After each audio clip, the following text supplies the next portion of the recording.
আসসালামু আলাইকুম। এই চ্যানেল আইটি টেক ইউটিউব চ্যানেলের পক্ষ থেকে সবাইকে জানাচ্ছি শুভেচ্ছা এবং অভিনন্দন। আজকের ভিডিওতে আমরা মাইক্রোসফট ওয়ার্ড ইন্টারফেস নিয়ে আলোচনা করব। চলুন তাহলে এই ভিডিওর মাধ্যমে দেখে আসি।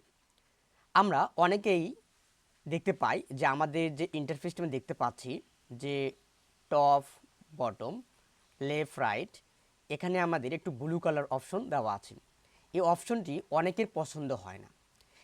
এই কালারটি আপনি কিভাবে পরিবর্তন করতে পারবেন চলুন তাহলে দেখে আসি। এজন্য আপনি সরাসরি চলে যাবেন আপনার অফিস বাটনে ক্লিক করার পর এখান থেকে দেখতে পারবেন ওয়ার্ড অপশন যে নামে অপশনটি আছে এই অপশনে ক্লিক করবেন।